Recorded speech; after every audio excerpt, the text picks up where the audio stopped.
Бүгүнкүндөгү мамлекеттеги абалга байланыштуу бизде өзүбүздүн сунушубузду штабтын атынан биздин штабка саламаттык сактоо министринин адистеринин сунуштары келип түшкөн. Ошонун негизинде биз президентке бүгүн сунушубузду бердик.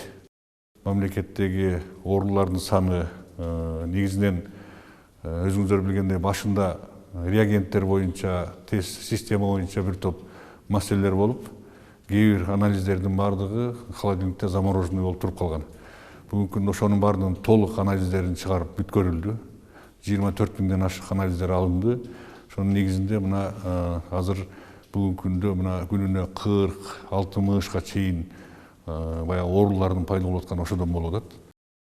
Бүгүнкү күндө мурункудай эле режимди кармап, элибиз жарандардын баардыгы гигиеналык нормаларды, анан ошол врачтардын, мед кызматкерлердин, адистердин айткан талаптарына ылайыктуу өздөрүн алып жүрүшү абзел.